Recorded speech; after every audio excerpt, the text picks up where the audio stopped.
Tuan Director. Bismillahirrahmanirrahim. Alhamdulillah Rabbil Alamin. Assalatu wassalamu ala abdil muslim. Allahumma salli ala Sayyidina Muhammad Fatil Ma'aflik. Al-Fatil Ma'asabab Nasir al-Haq bihaq wa bila sifratul mustaqim wa ala ahli kidaril azim. Alhamdulillah. Assalamualaikum warahmatullahi wabarakatuh, everyone. Peace be upon whoever you are. We pray that you are in good health, well-being, and in the state of good iman, inshallah. Tonight we have a special two guests, right, for our conversation in Ramadan, entitled "Living with Depression and Anxiety." Two guests, which is very special. They are always regular at Sudilahi event, Sacred Power, which is our annual event, and last year was the 10th year. So, alhamdulillah. So, the first scholar will be Shaykh Aziz, who is a murid of Abdul al-Haddad, and he has done a lot of translation work and work with a lot of community effort, special kids and so on. Another guest is Dr. Omar Mahmoud, who is also a good friend of us, who had learned Islamic tradition, and also is a certified or profession as a psychiatrist, inshallah. Inshallah, now we call upon them both to start this session, inshallah.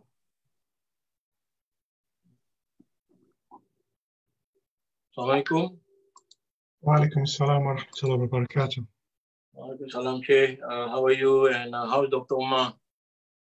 Assalamu alaikum, alhamdulillah. Ramadan Mubarak for everyone. How's Ramadan in Qatar, Doctor? How long you fast? We start, our suhoor starts around, or the Fajr comes in around 3:30 a.m. And then the iftar is a little bit after 6 o'clock, 6:10, around there. Okay. So shorter than Shaykh Abdul in UK, I guess. I think, Shaykh, how long you fast in UK, Shaykh? It depends. Some people have different times because we don't have a Fajr here. So you have to estimate the Fajr. Okay, so the last real Fajr was 1:30. So some people do it 1:30, some 2, some 2:30, some 3. And then the Maghrib there's a clear Maghrib, which is about just after 9, 9:15. Okay, mashallah, interesting. Mashallah. So, alhamdulillah, tonight we're going to discuss about the taboo issues in our community, depression and anxiety, mental illness. So, I think it is one of the things that we often discuss at our event, at any of our events with Shaykh Abdul or Dr. Omar, or also at Sacred Power, inshallah. So, this is the first time we're doing online, and I think it'll be very interesting. A lot of people going around the world tonight, and maybe on the other side, it's not night yet, right? And mashallah. So I think without further ado, I'd like to start. This mental illness is a taboo issue, as I mentioned. Some people say that there's no such thing as mental illness. The depressions or anxiety, people say that this is just a form of spiritual illness or spiritual health, or some say spiritual crisis. What are your views on it? I think I will go with Shaykh Abdul Aziz, our scholar, our Shaykh, first. Yeah. The Prophet Muhammad sallallahu alaihi wasallam, he said very clearly, and this is a hadith I'm sure I'm going to be coming back to during this discussion, during this conversation, where he said that the Prophet Muhammad sallallahu alaihi wasallam says that the phrase "La hawla wa la quwwata illa billah al-ali al-azim," in one narration, "La hawla wa la quwwata illa billah," is a cure for 100 illnesses. 100 illnesses, and he used the word illness. Adnaha al-ham, the least of which, or the lowest of which, or the closest of which, there's different interpretations, is anxiety. So it's quite clear that the Prophet Muhammad sallallahu alaihi wasallam described anxiety as an illness. But he also, in this hadith, is very, very significant. The way he used adnaha, it could mean either the closest to you, mean the easiest for you to fall into, or the easiest for you, or it could mean the lowest of which means that other illnesses are built upon them. So anxiety leads to all the other or can lead to many other illnesses. So the 99 illnesses that are mentioned, or not specifically mentioned, but referred to, are illnesses which develop from anxiety. So anxiety is a core illness, a foundation illness that the Prophet Muhammad mentioned specifically. And the likes of Dr. Omar will be able to expand on what those other 99 illnesses, and because it's all about, he didn't give details, he gave the general principles for the likes of our scholars to develop a clearer understanding of what these different mental illnesses or forms of ill health are. And Allah knows best.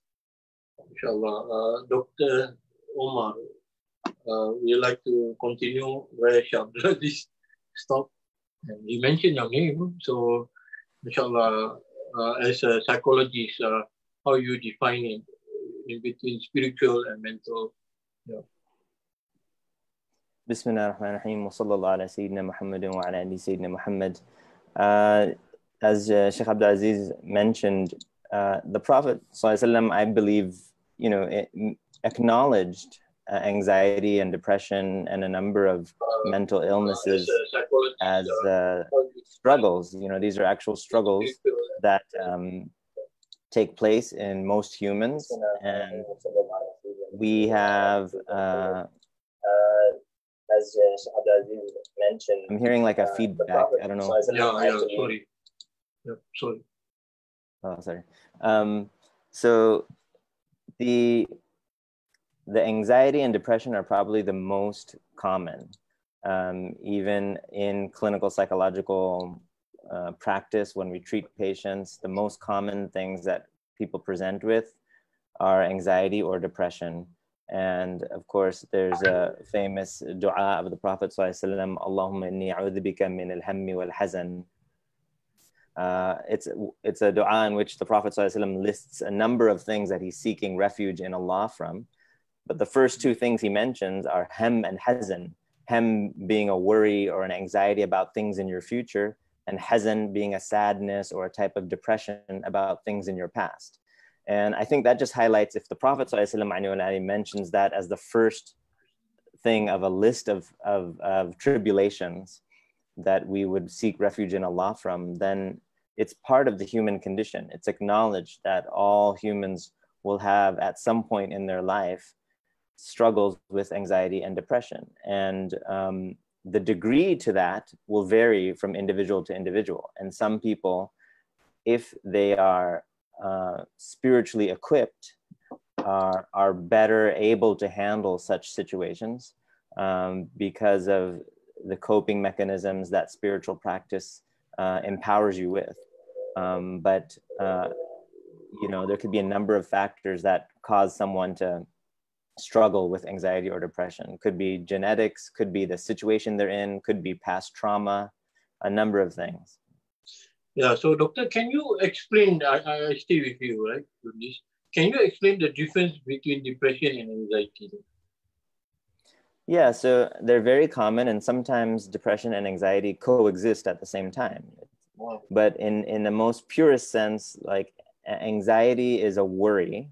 It's a constant nervousness. You feel unsettled. You don't feel that you're at ease. You can't relax. And usually you're worried about things in the future. You're wondering, what if this is going to happen? How do I do this? You can also have anxiety specific to social situations. You get scared when you talk in front of people.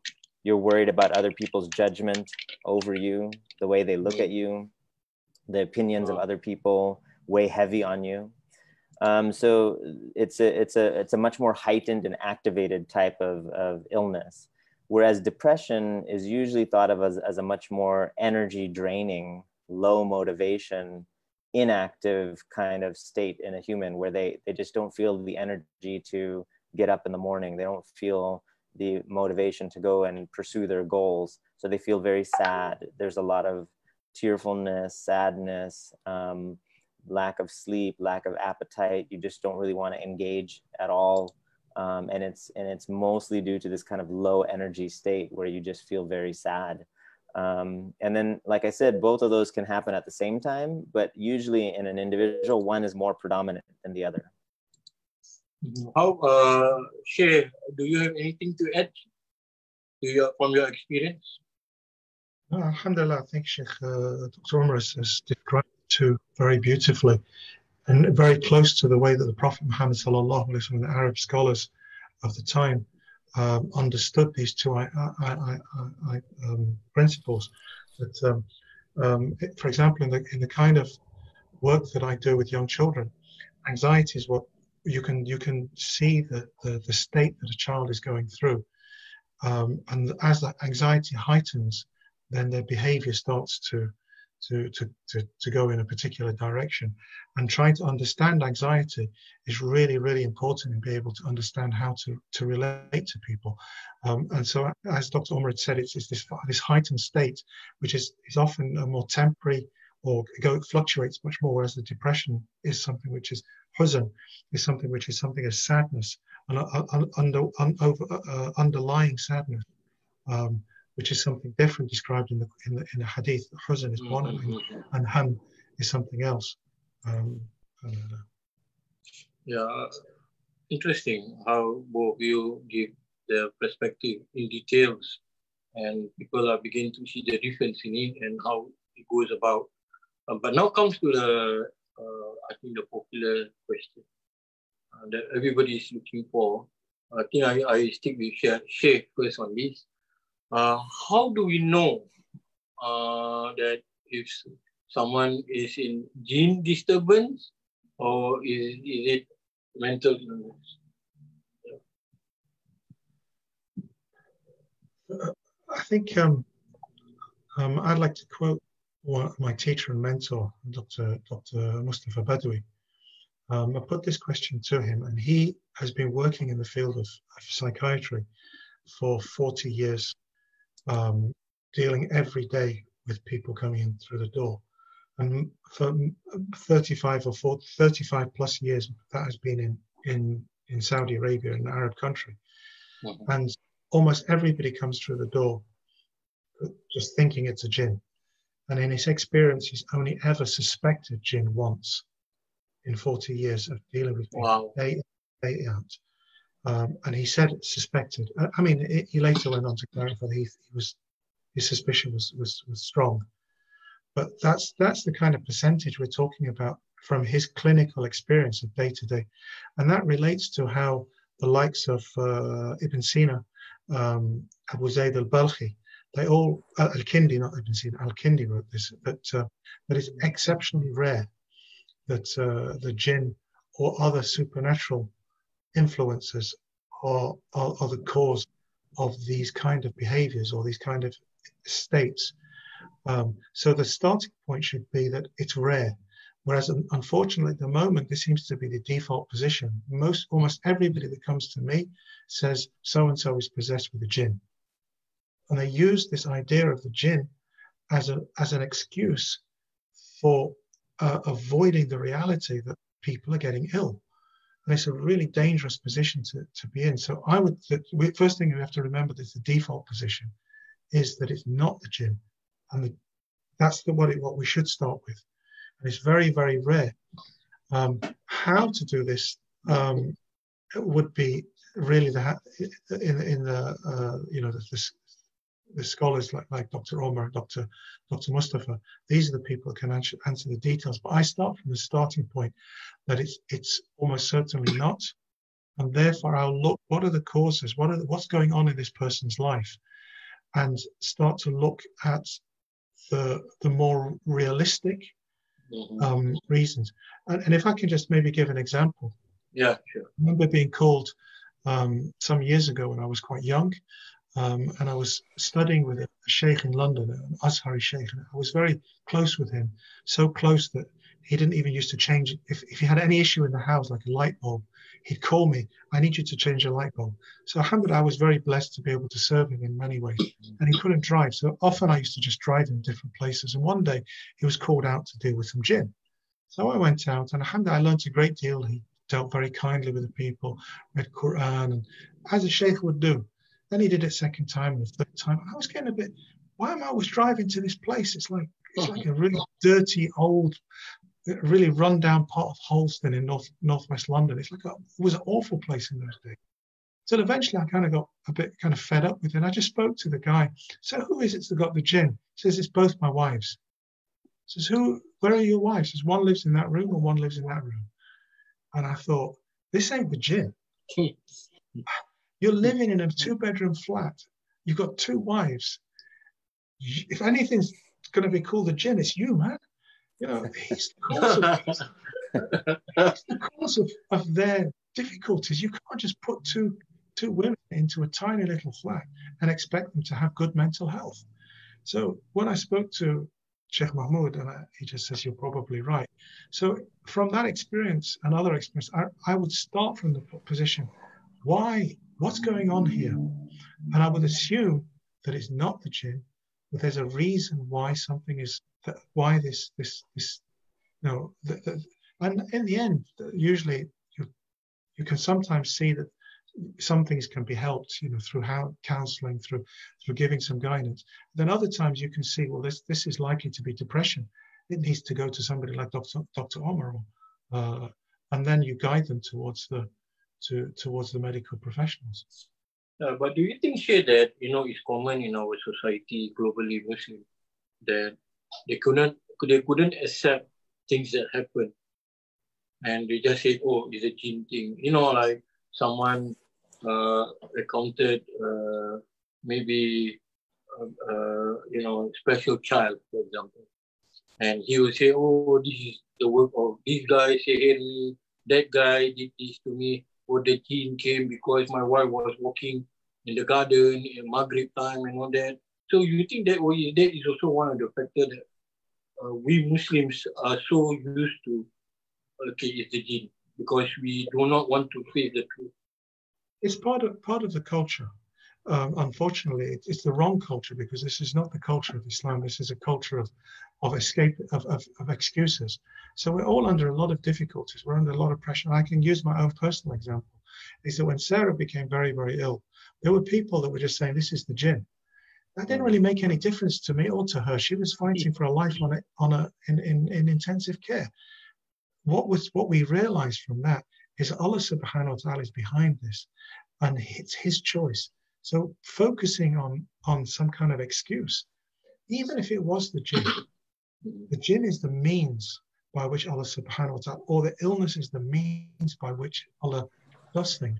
So rather than focus on Allah subhanahu wa ta'ala, which is what Islam should be teaching us to do, we focus on the secondary, the asbab, the means, and in many cases it's not even the right means, it's a false means, it's an excuse. So this is a really dangerous way that the element of the culture, Muslim culture, I don't say Islamic culture, the Muslim culture, that is really holding us back from dealing with what can be really very serious issues, like in the case of alhamdulillah, we never accepted or denied that it's a jinn. We just get on with dealing with our life and try our best to relate to Allah subhanahu wa ta'ala in the best possible way, and put our reliance in him, inshallah. Yeah, how about you, doctor, as your experience as a psychologist, how do you differentiate that, or how do we know whether it's mental health or mental illness, or is it a gene disturbance? Yeah. Right. Yeah. Yeah. Jazakallah khair. Shaykh Abdul Aziz described it very beautifully. And it is true that in many of our communities and in the families that we see, there is this desire to link what the symptoms they see to something else that they can place maybe a blame on, or some way to explain it away. And of course, as Muslims, we acknowledge the seen world and the unseen world. We believe that there are things that we can see and there are things that we cannot see. And I tend to approach families, I want to be as open and respectful to them.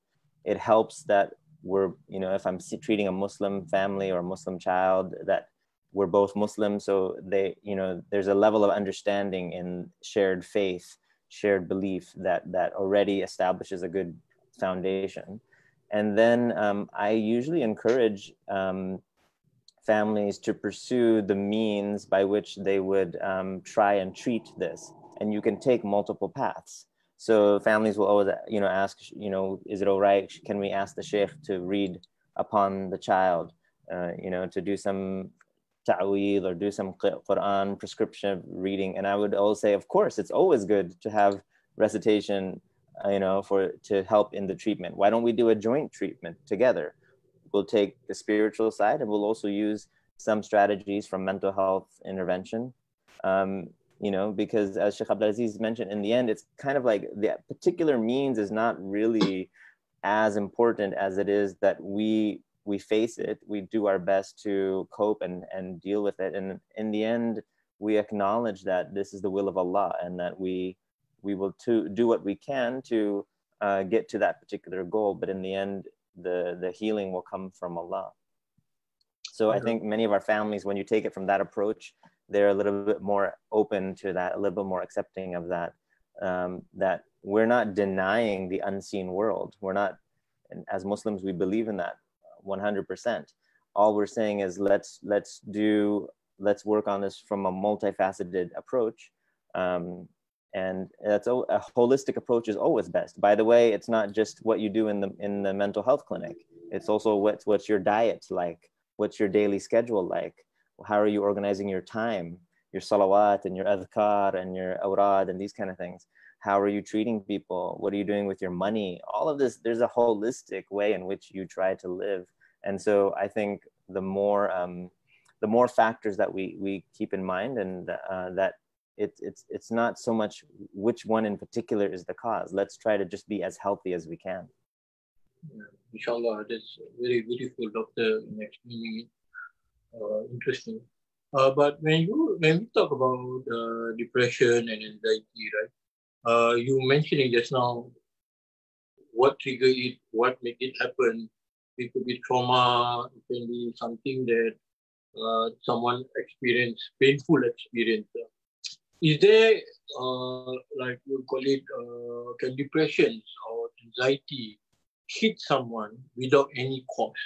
Just, happen in such a manner that there's no cause for it. And then and the person or the patient themselves say, like, I don't know what it is, but I'm having this sinking feeling, or I'm not too sure what to do about with my internal trauma. So do you have such experience before? Well, can you share with us? That's a good question. I mean, I think sometimes there's very obvious things that take place. Somebody went through something traumatic, or there was a death in the family and you're grieving and you're going through a very sad period of your life, or you lost something in your life and you can tie it to some event. And then there's other situations where you cannot really tie it to a specific event. But we do know that certain things run in families. There's an importance of genetics and lineage that plays a role. And if you know that you had a grandfather that had a certain propensity to be more depressed or be more anxious, you may have that within yourself. It doesn't mean that you necessarily will become a depressed person, but if the right little factors line up in your life, you may have a certain vulnerability compared to the average person, and then you'll find yourself in that situation. I think we also need to acknowledge that as believers, living in the dunya is in itself a source of anxiety and depression. Like, the dunya is a place of tribulation. It is a place of tests. And so even if a person says, nothing happened, why am I suddenly feeling this way? Well, you are human and you're living in the dunya. Like, to me, that already, there's a certain number of challenges that you're already facing from the get-go, just based on that, which is why, being resilient, having some coping mechanisms already in place, having a spiritual practice that kind of supports your mental health, that's so important, because at any moment, you don't really know what tribulation will hit you. It could be something very obvious and external, or it could be something hidden and internal, like you're having an internal crisis or an internal, event that's taking place that's challenging you at the moment. So it can happen without an obvious reason. Interesting, Doctor. Thanks for sharing that. And I think we look into it with an open mind. knowing that what you said, that the world is filled with tribulations and you don't know certain things like numb you. So what happens when people have that sort of experience? Do they, people are watching, so they are learning like, okay, what happened if I had that sort of like turmoil, or I do not know who I really am after, I just do not know what happened to myself. So what should they do, doctor? I think it depends, so we have to acknowledge, I think just knowing that this is part of the human condition is incredibly relieving. It helps many people understand that, oh, okay, I'm not weird, I'm not strange, this happens to other people. I think that's why the examples of the Prophet ﷺ's life and other stories in the Quran, Sayyidina Yusuf's story, for example, many of the prophetic individuals that we look up to, they themselves had major emotional turmoil that they had to go through. And so that normalizes it for the rest of us. And we realize, oh, okay, so this is something that if these great righteous and, these predecessors, these righteous, these anbiya, and they went through their own tribulations, of course, then it would make sense that we could have something like this happen to us too. We're not exempt from it. And I think once you normalize it, one of the biggest things that I like to try to help people with is just to gain insight. Once you gain insight, you somehow feel a little bit more at ease, and you realize, okay, this is not just some random thing. I'm not just being randomly punished. It's part of the human experience. There will be sad moments. There will be nerve-wracking moments, stressful moments in my life. And that's the nature of living in this world. So my recommendation is to first gain that, try to encourage people to have that insight, to look at it at a broader from a broader perspective. And then also we have to look at the time factor. Many tribulations are time related. Like you go through something very difficult and then you're going to have an after effect.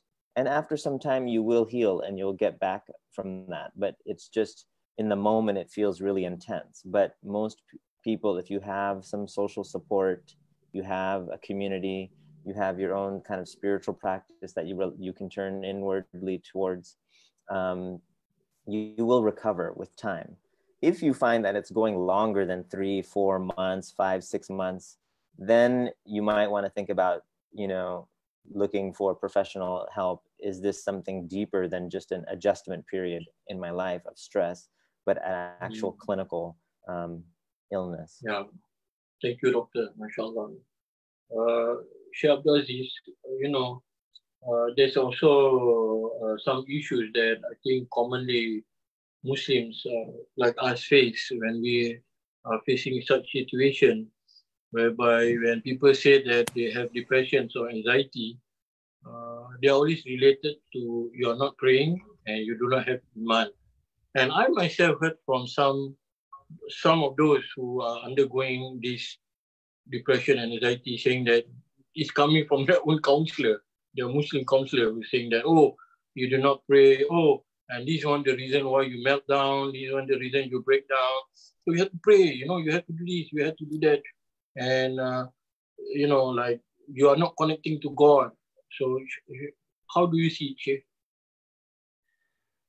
I think Dr. Omar has described the need for a multifaceted approach to dealing with depression in particular,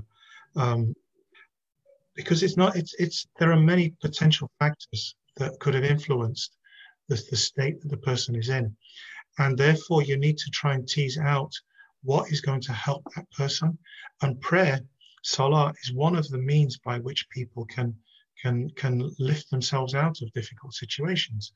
And so when a psychologist or a therapist or counselor is saying it's because you don't pray, I think there's potentially an element of truth. I think it's a very dangerous thing to say, and it's something that I would really think is extremely unprofessional. But there's an element of truth in it, and the element of truth is that prayer can be a means to help people to cope with this. I'll give you my own situation. I used to I didn't know that I had depressive symptoms because I was so outwardly solid in everything that I did. I was a perfectionist in a lot of, in my professional way, and there was no room for anything but perfection. So I didn't show any weaknesses in any way, and I didn't know that I had any depressive symptoms until, one day it dawned on me that actually I'm ill. And one of the things I used to do was swim. I swam every day, and it was just my thing. I just swam. My swimming was a really important part of me dealing with my life. I was facing lots of chaotic things in my life, and the need for order. When it came to swimming was my thing. I was praying, everything was fine, but swimming was really my thing. And it wasn't until one day I was swimming on a Saturday, I remember, and my legs started to ache.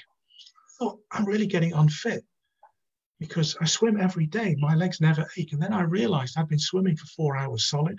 Wow. I hadn't stopped. I hadn't eaten. I just swam for 4 hours. And then I got out of the pool and I realized there's something wrong here. There's something wrong here. So the swimming was one element of me dealing with what Dr. Mustafa, apologies for calling you Dr. Aziz. Please make dua for him. He's unwell at the moment, partly why I think. But it's one tool that we use, and everyone has different tools that they need to be able to kind of deal with their situations, and prayer is one of them. But it might be that it's the exact opposite. Somebody's praying too much, and what they need to do is they need to actually stop praying so much, and they just need to sit and listen to some music. Or it might be that they need to go for a walk, or they might need to go. So you can't just give the reason why you're depressed is because you don't pray. Or in my case, the reason I can tell everyone, the reason why you're all depressed is because you don't swim properly. That's nonsense. That was my strategy for dealing with my difficulties in my life, was swimming. And then, alhamdulillah, now I know that I love swimming, but I don't need to swim to be healthy mentally. I've got other things. I can walk. That's a great point, Shaykh Abdul Aziz, because there are many tools that a human can rely upon to cope with emotional stress, and some of them are prophetic. So I would argue swimming is a prophetic method to deal with emotional turmoil of just being a human living in the dunya. And there are a number of things like that: meditative practice, taking a break, going into nature and just being alone for a little while. For me personally, for you with swimming, for me, it's jujitsu and grappling, which is another a prophetic art of, grappling and wrestling with. It's a way to kind of, sort of decompress and release some of these energies that build up inside of you in a healthy way, as opposed to it coming out in an unhealthy way.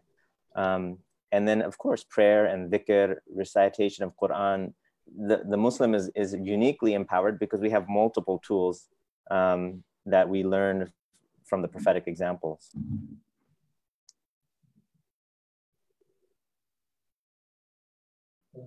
Okay. How about football? Just What did you say, kickboxing? No, I said football. Oh, football? Yeah. But Shaykh, sticking to Shaykh Abdul Aziz, you were saying about yourself, right? And you're praying and you are doing everything that is related to Allah, connecting to Allah and ibadah. And does someone, I remember you mentioned about the story of Imam Ghazali, and Imam Ghazali had this also like a meltdown. Perhaps you can share one of the example of him, and we can benefit tonight, if you don't mind. When Imam al-Ghazali he was a giant when it came to the intellect. He was known for the ability to defeat anybody that came to argue with him. So he was a great debater. He was a very precise scholar, very, very, very skillful. And he was also, because of his skill, he became very famous. He became almost the pillar of guidance for of the time. And there was a point where he was just teaching and teaching and teaching and giving and giving and giving. And then there was a point in that he just came to a lecture and he just was unable to speak. the words didn't come out of his mouth. And it was at that point he realized that there was a crisis there.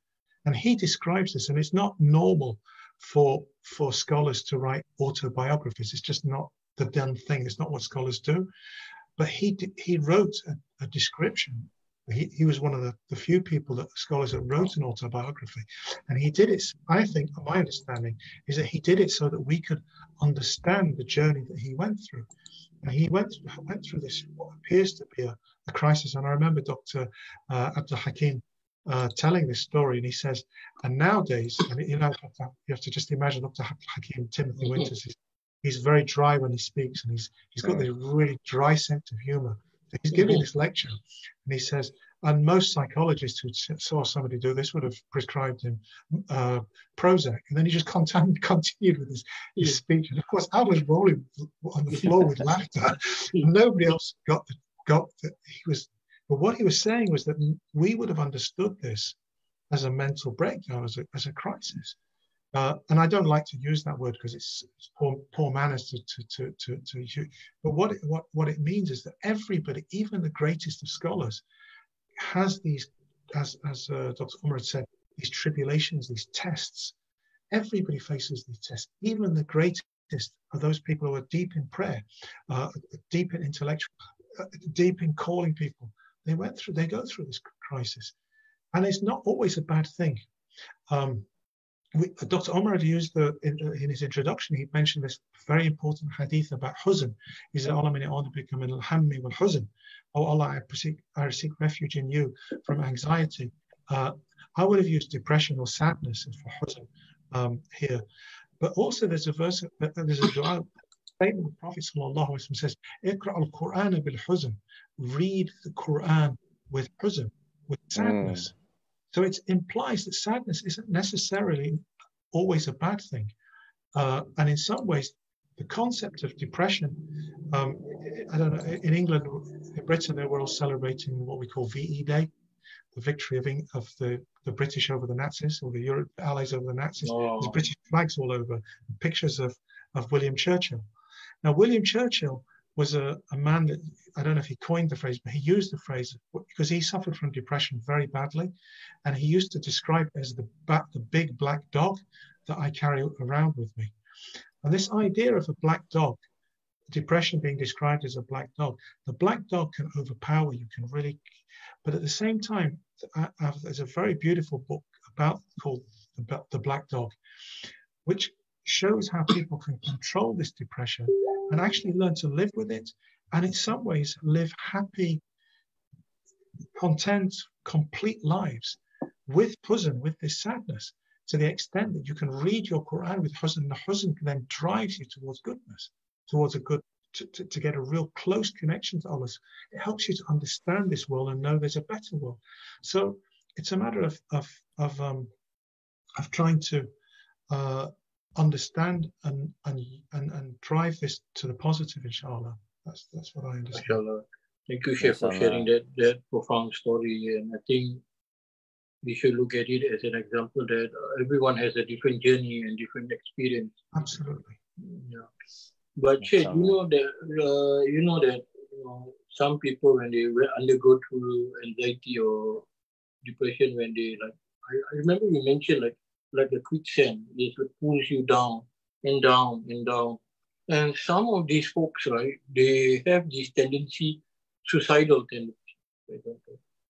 So people will, again, it goes back to where's your iman, you don't pray, you don't do this. For you, as an experienced religious teacher, a social activist, and someone who contributes a lot to social work, what will you say about it, and how do you go about it? When someone said to you, like, okay, I'm going to suicide, and as a Muslim, you have to see each situation. Alhamdulillah, Allah has blessed me. Maybe I should take my kufir off for a few minutes. And I have a reason why.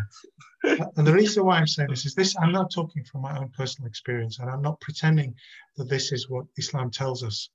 But I can only tell you from my own personal experience, and alhamdulillah, like I said, Allah has blessed me with a number of opportunities where people have wanted to commit suicide. On one occasion, somebody called randomly to, I think they just looked for religious organizations, and ours was the nearest to them. So she just picked up the phone and just said, look, I'm going to commit suicide. Some random person phones to a school on a Saturday when there's not supposed to be anybody in this building. I just happened to be. I picked the phone. Of course, it's Allah's plan. So I listened to so we listened to what was just talked and talked and talked. And that talking process is quite important, because as long as they're talking, they're less likely to kill themselves. So even if you just talk, when somebody says they're going to kill themselves, the process of talking it out will extend their life if they're really serious. And hopefully that process will. So I talk, and I have I wasn't trained as a psychologist. I was just talking through, and at the end of it, I says, would you like to meet? Because it seems strange just talking over the phone. And this lady says, yeah, I think that would be nice. Now, the reason I took my kufi off is because I'm not speaking from any Islamic perspective. I'm just talking from a personal point of view. I felt that I needed to go and talk to this person. And alhamdulillah, I met her, we talked, and she didn't kill herself. And then I said, look, if you want to talk again, I'm happy to talk. And again, but then the next time I said, but next time I'd like to meet you in public. I can't do this, just I'm a Muslim, and Muslims don't do things like this. I don't visit women, and it's not. Alhamdulillah, she was quite happy with that. She trusted. We met a second time, a third time, and she didn't commit suicide. Alhamdulillah, and she also took Shahada a few months later, and her life. That talking process is really very important. It's interesting, somebody else just called me a couple of days ago. And he said, my wife told me I have to call you. It's not like I'm in a bad way, I need to call you. My wife told me I have to call you. I'm absolutely fine. My missus said, I've got to call you because she needs a fatwa about fasting. And she says I shouldn't be fasting because I'm depressed. And I think she's talking a load of rubbish. And I says, well, why does she say it? So we talked. And at the end of it, he accepted that actually he's been suffering from depression all his life. Wow. For a large part of his life, but he just never admitted it. And I didn't say that. He just came out with it after. But we did talk about suicide because he said, I never have suicidal thoughts. He said, I really have suicidal thoughts. And as soon as they come, I can just say to myself, I'm Muslim, and I put it behind me.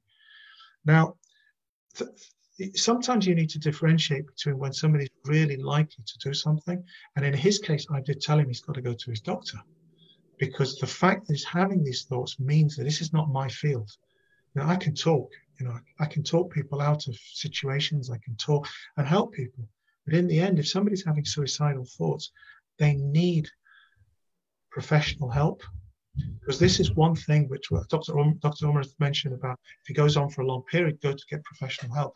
But when suicidal thoughts are coming, then it shows that this is much more serious than your everyday, so to speak, huzn, your everyday depression, which we all kind of fall into at some point.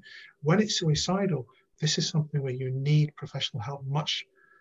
Intervention is required, even if it's dealt with quickly, but it still needs to be handed over to somebody like Doctor, which is what I should have done in the first. So please, sorry, I'll now put my kufiya back on now. MashaAllah. No, mashallah. I appreciate that perspective, Shaykh Abdulaziz. I think, Khalid, when you're asking this question, and obviously at Sacred Path, we've had this question come up a lot. Yeah. And it's very interesting what Shaykh Abdulaziz said about just the general state of sadness and depression that many people struggle with their whole life, right? Like, there is evidence that awareness and intelligence correlates with more depression. And that's because if you imagine the person is looking around the world, they're more aware of the tribulations, the unfairness, the injustice that is in the world. It's kind of natural that you would be a little bit more depressed. And I believe the Prophet ﷺ, he even told his companions, if you knew what I knew, you would laugh less and you would cry more. Yep. You know, that just when you're in touch with the reality of the situation, you realize, you know, this dunya is a pretty sad place. And there are people who have that as an underlying baseline throughout most of their life. And I don't necessarily think that's a bad thing. Like, I'm not of the opinion that we should convince everybody to be very happy and jolly and always, you know, exuberant and have all this energy. It's not natural, I don't think. And also it doesn't help us in many, you know, situations. I think there's a way in which you can use sadness for positive things. You can use sadness. Many people use sadness for very creative things. Poetry, you know, art comes out of some very deep sadness and depression. You know, so people are able to channel those depressive tendencies into other, you know, ways that are very creative and very beneficial to society, actually. So it's not that we're trying to say eliminate all depression and sadness. There are ways in which the human can use that in a functional way. But as Shaykh Aziz says, once it gets to the level where it's gone past the limit of normal reasoning, like the idea of hurting yourself or harming yourself, that's a cognitive error at that point. That doesn't fit with normal cognition. And we would then, you know, need to like look at that. What's the thought process behind it? What's going on there? How can we treat that? Because self-harm and the idea of self, you know, it's really amazing though, the point that Shaykh Aziz mentioned about this guy. I mean, I can't tell you how many. I work in a child and adolescent you know, mental health clinic, and when we get kids in the emergency room who are having suicidal thoughts or suicidal gestures, let's say, or cutting themselves, when you sit down with them and you talk to them like, okay, you've been struggling with this for a while. How come you haven't actually fully gone through with the deed and totally tried to kill yourself? And they say, the one thing that stops me, the Muslim kids, even if they're not that religious or come from a very religious family, they'll say, you know what, I don't want to go to hell. Like, I think that there's something deep in that, the Muslim psyche of like, I know if I hurt myself and I die by suicide, that's not going to be good in the afterlife for me. And I'm so glad they say that, because it's a way that it's one of the preventative ways that, you know, to stop this person from committing suicide is you invoke their knowledge of faith and Islam, and they realize, oh yeah, that's probably the reason I haven't done it, you know? And so I like it from that standpoint, that it's used as a deterrent. I do not like it when word comes out in our communities that a young person committed suicide, and then the immediate response is, well, this person's going to hell, or this point is, I do not think that that's after the fact. That's not for a deterrent. That's after the fact, and people are using it to judge, frankly, something that is not their place to judge. Allah will judge that on the Day of Judgment, who goes to heaven, who goes to hell. We don't need to decide that for families and tell them, their loved ones, you know, about right after the tragedy. That we leave in the hands of Allah. And it's very possible, if the person had a severe cognitive error at the moment and was contemplating self-harm, they likely were not in the right mind. And Allah knows, maybe they were not even mukallaf at that point. Yeah, maybe the responsibility had been lifted from them in that moment. Allahu a'lam. I just don't think it's useful as a community to, after the fact, harp on that. But as a deterrent, before any action takes place, I'm glad it's there. Yeah, thank you, Doctor. I think it's important for people to hear this from you as a psychologist, to know more how to go about and understand what people go through. Having said this, I'm sticking with you, Doctor. Just now you mentioned how you approach family, different ways, you know, spiritual and mental illness method and all that. What would your advice be for someone out there watching this, or their friends are watching, and now they know that something is happening to their friends or to themselves? Like, how do they go about it? Do they go into religious, or, you know, like what you're mentioning, giving 2 ways? What would your advice be for them? You're saying like if a family like one of their family members is struggling with Or this and they want to friends, know, yeah, or friends, yeah, their friends, are they struggling. have a friend, Yeah. What yeah, we advise be like, how do they, some people, they don't believe religion and all, they just go for the medicine. Some people, they just want the spiritual aspect of it, but they do not want the medicine and so on. But you mentioned just now, right? How you go about with family, with two ways of diagnosing. yeah, And so what would you advise for such people watching right now? Or yeah. their friends are watching? I think so. I'm as a psychologist, I don't prescribe medication. That's not my field. I work with psychiatrists who do prescribe medication. And there are times when the symptoms get so severe that medication can be useful. But we have to remember that medication just treats the symptoms. It helps you feel better, but it doesn't necessarily get to the root cause of why you're going through this emotional turmoil. That is psychological work that has to be done. That is also larger holistic factors in the person's life. So I think for families to be as supportive as they can, understand each person is a little bit different. So for some people, the spiritual side is very important for them. So we should not abandon that. We should kind of find a way to have them, join their spiritual treatments with other, you know, modern, you could say, or medical treatments as well, however you want to describe it. So for some people, it's important that their spiritual side is there. For some people, their physical activity life is very important for them. So we need to incorporate that somehow in their daily activities, their diet, all of these things we need to make sure as families that they're trying to maximize in the healthiest way. And, you can be as supportive as you can, but the other main point is to not be judgmental. So to somehow make the person feel that this is their fault, or because of their low iman, or because of or because they don't follow science enough, whatever it is. Yeah. Most of the healing takes place in a non-judgmental setting. When you feel that you're being judged and you're being valued based on these things, it adds another layer of burden and another layer of stress to the person's already stressed out existence. So I think for families, if they can be supportive, if they can find ways for the person to be healthy, but also most importantly, don't be judgmental towards this loved one. Try to accept them as where they are, but encourage them to move towards healthier functioning. Thank you, Doctor. This question I like to ask both of you to your experience, right? I think in everyone's mind, when it comes to depression or anxiety, how do you heal completely? Is there such a thing as complete healing for mental illness? Maybe we go with doctor and then we go with Shaykh.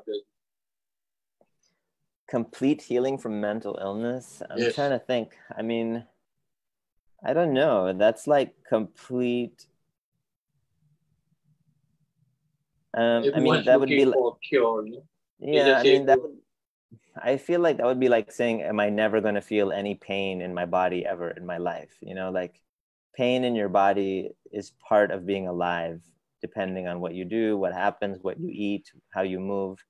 So mental stress and mental tribulation is another way that your body informs you of, gives you feedback of what's going on in your life. So to be completely rid of that type of pain, I don't think is realistic. I think what's more realistic is if you are a person who has a tendency to get depressed, or you have a tendency to get very anxious and nervous about things, you can reach a point though where you can live with that and cope with it, and maybe even utilize it for positive things from time to time.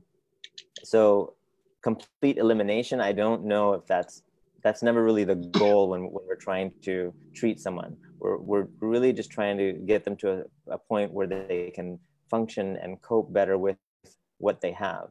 And because, especially if somebody went through something traumatic in their life, we're never going to be able to go back in time and change that traumatic thing that happened to them. And its effects will probably still crop up once in a while here and there when they get reminded of something in their life. So we have to acknowledge that these struggles may be lifelong, but it doesn't mean they will be debilitating to you all the time. Yeah, thank you, Doctor. How about you, Shaykh? What's your view on that? And through your experience, whether people can completely heal from mental illness, or perhaps you know someone who had been cured. I think for this, I'd like to refer back to some Arabic terms, because I think this is something I'd like to put in a very much in an Islamic framework, and you can't do that unless you use Arabic terms. So I'd like to just use a couple of terms. One of the terms I'd like to use would be shifa. The word shifa is what you're I think is being used here, is cure. So you have an illness, and then this cure comes, which is to remove that illness, or to stop that illness from continuing anymore. So you have a bacteria in your body, and you get an antibacterial, and it wipes it out, and there's a shifa. And this is this is mentioned in the hadith, likulli da'in dawa, and the word da'in dawa is here. So every illness has a cure. So I don't think this word is applicable to what we're talking about here, except in very limited circumstances. And Dr. Omar will probably be able to relate, because a lot of the kids that I would be working with difficulties, many of them are often prescribed medicines, and in my belief, wrongly. That they're treated, people are focusing on symptoms and because they seem to get a little bit better, because the symptoms are lowered, they have not cured them in any way at all. But there are occasions, there's one child that I remember very clearly coming, and it said, make sure he takes his medicine on time. Everybody says this. Every parent, every psychologist, every psychiatrist, everyone makes sure. But this particular boy, when he got to 11:30, you could see his levels of anxiety just starting to go. And by 12 o'clock, he would have destroyed the school. Wow. So in this sense, the one occasion where the medicine wasn't given, we had a complete disaster. Literally, he just destroyed the classroom. And then we realized that this medicine was absolutely vital to his functioning, his organic. There's something organic about what was going inside his body, that he needed a particular drug, a particular chemical, and this chemical gave him a balance. He wasn't cured, but you could say he had a shifa for this situation. So here, if you're asking, can you ever be cured? Cure isn't the word I'd use, but if you can have the word afia, now afia is a word that is appropriate here. Can you get total afia? Yes, because the Prophet Muhammad sallallahu alaihi wasallam asked for tamam al-afia, and if he also says if you ask for anything, ask for afia. And afia is a state of well-being, and a state of well-being.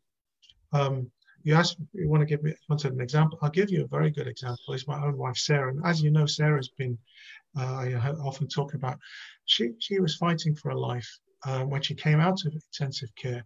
The damage to her lungs was so great that she needed a transplant. Alhamdulillah, she's survived, but the damage is that she needs 24-hour oxygen. So she's always connected to a machine. Now you'd say that's pretty serious, or she's pretty sick. Yeah. Actually, if you ask her, she's healthier now than she's ever been. She's healthier now than she's ever been. Why? Because mentally, physically, spiritually, she's in a better state than before her lungs were completely destroyed, or not completely, 60% destroyed by whatever happened to her. So this state of well-being that she's in, and I don't think she would mind me saying that she struggled with mental health as a child and had a lot of trauma. But if you ask her now, she'll tell you that she's in a better state of afia than at any point in her life. Whether you'd say she's cured wouldn't really be appropriate, because you can't say, well, now she's cured because her lungs are, cured isn't the right word. So can you have total afia? Yes. Can you have levels of afia? Yes. the state of afia, the state of his well-being is what we should be aiming for. And that's why when we talk about mental health, it should really be mental health and well-being. Because this word afia is really, really important. It's not just getting that balance right in terms of your organic medication or whatever it is and your exercise, but it's a state of well-being that we're aiming for. And everyone's well-being can get better and better and better. And we asked for tamam al-afia, complete afia. And the Prophet ﷺ indicated through this dua that it is there. And that's a long way of saying, yeah. Use the word, if we use these Islamic terms, I think we can get a better understanding, inshallah. MashaAllah. Thank you, Shaykh, for this profound explanation. I think we get the idea clearly about the journey of someone going through trauma or the process of the past, you know. Thank you very much. It's interesting, actually. But I'm sticking with you, Shaykh. This time I was thinking about, I know quite a number of people, especially women, who some of them were my childhood friends. They were friends during my youth, and something went wrong with them. Many of them actually, like getting wrong with relationship with guys, and then it affects, and then it becomes like a pattern. Like anyone they met would be the same sort type that hurt them. And we know that is something wrong in the way how they see it. So my question is also like, how then they break away from it? And also, how can you make peace with your past to ensure that you do not repeat harmful behavior and thought process that we pick up when we are growing up? People repeat patterns, and you've just described a very typical pattern where people have learnt behaviors. But what's really, they've learnt thought patterns before the behaviors. So the way that they think is usually what needs to be changed rather than the way they behave. If they can think differently, then hopefully they will behave differently. And this is not something which is just, you know, a modern phenomenon of what we call CBT, cognitive behavioral therapy. This goes back to great scholars like Abu Zayd al-Balkhi, who we referred to earlier. You know, 800 years ago, or I can't remember the exact time, but you know, he wrote about the need to cleanse your mind, to purify your mind in the same way that you purify your body. So you need to do, we all need to do this, to cleanse our minds. Now, in the case of people who have gone through traumatic experiences, they often can't do it on their own. They often need help in being able to do this.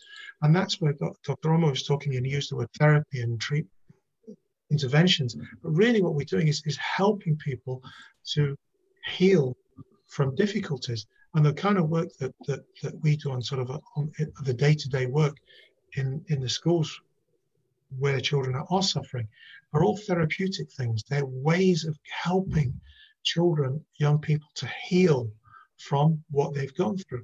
And in the case of the girls that you referred to, sadly, I know many people like that also. You can't just give them a pill to fix it. You have to help them think differently. And that's why they need to go through therapeutic experiences. And in the case with my children, some of that is to do with painting, some of it's to do with Lego, some of it's to do with play. So these are all the different ways they help. But in the end, they've got to work through in their mind how to deal, how to heal. So these ladies need help. Some of it might just be talking with pals. I've seen people talking with Sarah, and I've seen how just talking to her helps a lot of people. So this is that kind of talk therapy. Then other people, they need more intensive therapy. And there's lots of very good therapies out there. So going out to get the right level of intervention is important. But the first thing is to know that they need the help. And as somebody who keeps repeating a mistake like that, they always find that idiot. They always look for that kind of guy because that's the only one they're attracted to. Once they realize that that's what they're doing, and they want to change it, then they've started. Now they need the right kind of help to do that. And those helps are especially. Yeah, mashallah. Shaykh Aziz described it beautifully. But you know, people do get into patterns, and you do what's familiar, you know, and what's familiar is easier than breaking out of a pattern and doing something different. And human nature is we tend, when we're feeling weak, we do whatever is easier. And sometimes it's just being convinced that you can actually change the pattern that you're in. Once you are convinced of that, then it's much easier.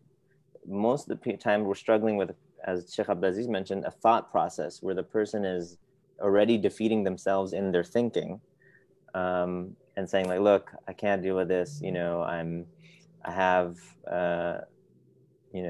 this problem, I might as well just surrender to it. And I can't really see a way out. You know, it's a very hopeless kind of way of looking at things. And if you can just change the way that they think about the situation, then the rest it's easier to follow. The person will still need support and need help and reminders, and you know, we relapse sometimes into certain behaviors that we thought we were going to get away from.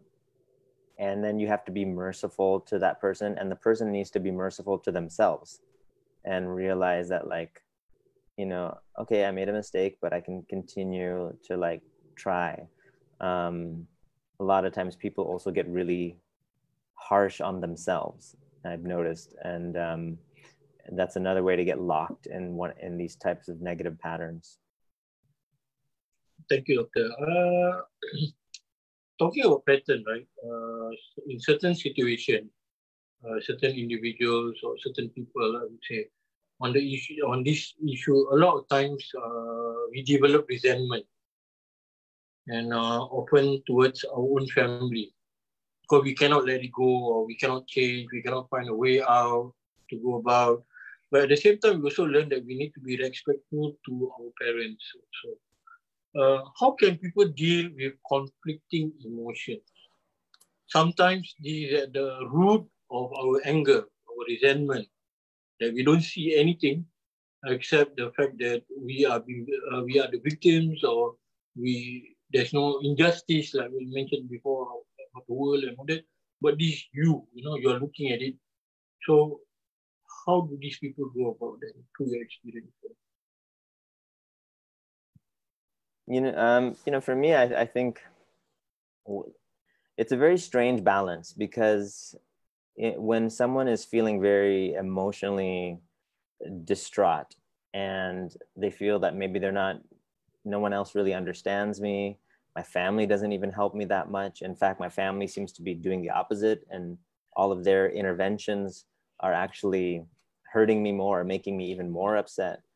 It's a very delicate balance, because obviously the person is struggling. They're in emotional state of like turmoil. They may be very depressed. They may be very anxious. But at the same time, they're also being very egotistical, right? Because it's all about me. You know, it's about, you know, all my hardships and everything I'm going through. And so the approach is like, if I'm like trying to help someone, like usually initially, I just want to build rapport. I want us to have a good connection, to trust each other, to feel that there's no judgment, no matter what. I'm not judging you. I want to be here with you. Sometimes I just sit and listen. And Shaykh Abdul Aziz mentioned like just the talking, allowing the person to talk, you know, builds a bond. And then you're not responding in the same way that their friend or their parent responds. You're just responding in a non-judgmental, kind of calm, accepting way, until there's this bond that's formed, a rapport is built. And then at some point, then you got to call them on some of their attitudes and cognitions. And you got to point out to them, you know, you've said this and this, but, you know, aren't there other things to consider? Isn't it possible other people have their own viewpoints as well, and maybe their own struggles that they're going through in their life? And so you do this very delicate thing where you're trying to point out to the person that you're very self-focused right now. Your pain, which is, I'm not denying your pain is real, but it has caused you to become very self-focused. And if you were able to diffuse some of that attention from yourself and just think about the world, think about life, think about the hereafter, suddenly some of these things will become very small to you, and you will be able to cope with it a lot better. But if the person is defensive and they think you're attacking them, that's not, it's not going to be very helpful. But it's once you build that bond and there's this established trust, you can kind of then point these things out in a very gentle manner and say, like, look, there's got to be, you still have to respect these people, your parents, you still have to acknowledge other people are having their own difficulties in their life as well. And you kind of try to remove the focus away from yourself. Because when you're very, very focused on yourself, then every little pain that you experience is going to be very intense. But if you can diffuse it a little bit, it decreases the severity and intensity of it. Shay, you have anything to add, Shay, or your experience that you can share with us? No, I think Dr. Omar explained that very well. Jazakumullah khair. Inshallah. So we come to last question. Actually, I wanted to think before we end. As you know, Ramadan is halfway already in Singapore and also globally, alhamdulillah. Many of you, or all of us, are actually coupled with lockdown. We have to stay at home. And those who struggling with depression and anxiety may face even more struggle than usual. What's your advice, those struggling to do ibadah, struggling to be better? I think we start with Shaykh first and then Dr. Omar. Yep. So advice in this lockdown situation? Yeah, the struggle to do ibadah because you are having depression and anxiety. I think the Prophet Muhammad sallallahu alaihi wasallam says, "Khairul umur awsatuha," that you've got to try and get the best of affairs the middle way. And so this idea of balance is really very important. And getting a balance in the situation where there's not that much interaction is more difficult because you're not regulated by the same kind of time patterns. It's difficult to get into a rhythm when you're on your own. So you need to maybe put that extra bit of focus in making sure that you've got a bit of balance in your life. And the time is is precious for Ramadan. The time is precious because if you look at lockdown as an opportunity, you should look at it in a way that, what can I get from this period? What can I get from this time? And the best way to do that is to plan that time so that you're not just rolling from one thing to another just as your whims and fancies take you. But once you start to get some structure, and a balanced structure, so you're not reading Quran all day for one day, 20 hours a day. I read one whole khatam of Quran in then the next 3 days I don't do anything. I just sit and watch television. You've got to try and plan time. And if you start to get structure back during these difficult times now, you're more likely to get that balance that's required to give you that well-being, that healthy state. So planning balanced time is really important.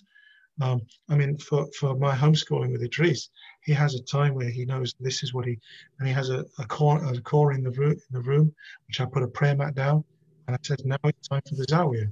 So he sits on the prayer mat and he knows now school has started. He won't ask me for iPad. He might ask to play, and then I'll know he needs to put it. But he's got, and then the routine, and he knows. And then we go back to the Zawiyah at the end of the day. We sit on the prayer mat, and now we do some breathing exercises, breathe Fatih, and I fold the Zawiyah up, and then it's end of the day. That routine is really important for him and for me. So anybody that's going through these difficult times, lockdown, potentially alone and just struggling to deal with everything that's going on with them, getting that structure, planning a bit of structure in will really help, hopefully. And we ask Allah to give tawfiq. Doctor, any advice from you? MashaAllah. I think I would just echo the same thing Shaykh Abdul said. The structure is amazing. And I think Shaykh Abdul can probably describe more that the practice of tasawwuf is a lot about time management and organizing your time. And in this particular, during these COVID situations, the the person is challenged because you don't have many outlets that you normally would be able to get to kind of cope with things. Even if you, I mean, I think one of the most unfortunate things is, you know, the closing of like parks and swimming pools and gyms, you know. So even like that one thing that you could do to kind of get a physical way and to release that energy, even that you don't have, and you have, unless you do something very self-driven in your own home. You have to be very highly motivated to get to do this.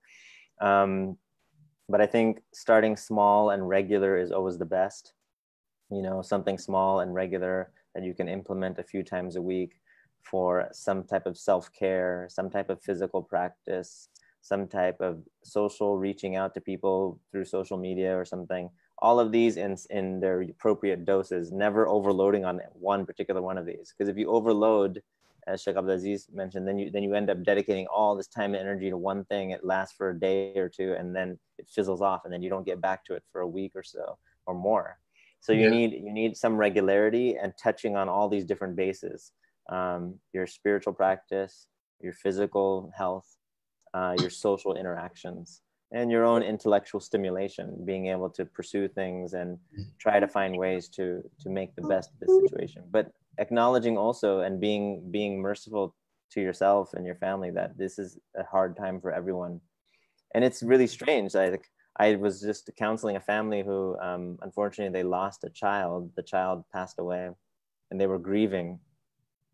And then that was a few months back. And then this COVID situation hit. And strangely, they were more prepared than the average person to handle the COVID. In fact, the COVID situation was very easy for them, and they were not stressed about it at all because they had just gone through something, you know, very, very terrible and very stressful and painful, and that had actually strengthened them in a way to be able to handle this. So another way is like looking at we're in pain, we're in stress right now. What benefit maybe we'd be able to extract from this, even just internally, once inshallah the situation improves.